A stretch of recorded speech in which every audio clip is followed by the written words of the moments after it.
Mula nang simulang ipatayo taong 2021, ganito pa lang ang hitsura ng Malabog flyover sa bayan ng Daragas, Albay. Nang dahil sa delayed na trabaho, ang bansag ngayon dito ng mga taga-Daraga ay ang Stonehenge of Albay. Isa yan sa mga binisita at pinuna ni DPWH Secretary Vince Dizon. 2021 nang simula ng proyekto ng High-Tone Construction and Development Corporation, ang kumpanyang pagmamay-ari ng kapatid ni dating Ako Bicol Party List Representative Zaldico na si Christopher Co. Ngunit tinerminate ang kontrata taong 2022. Taong 2024 naman nang muling ipabid ang proyekto at nakuha ng Alpha and Omega, isa sa mga kumpanya ng mga diskaya sa halagang 58.63 million pesos. Ngunit dahil sa iniwang nakatiwangwang, i-determinate na ito ng DPWH. Malaking bagay sana ang proyekto papasok at paluwas ng Bicol International Airport. Ang purpose sana nito is para wag nang mag-traffic yung mga papasok ng airport o palabas ng airport at hindi mag-cause ng traffic dito sa Maharlika Highway.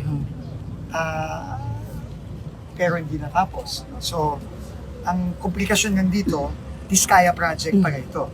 Alpha Omega ito. So, tino-terminate na namin. So, ngayong February, papabid na natin ang bago. So, may pondo naman to for 2026.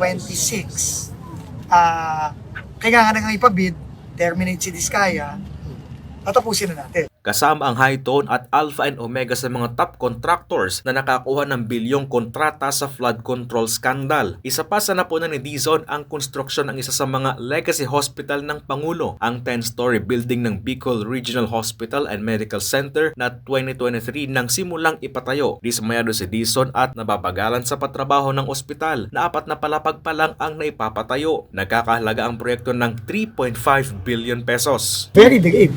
Kasi minus 15% ang slippage eh. So, malaking delay yun. So, kailangan, kamukha nung gagawin natin sa mga legacy hospital sa Metro Manila, kailangan, bilisan natin para by end 2027 or early 2028, tapos na ito.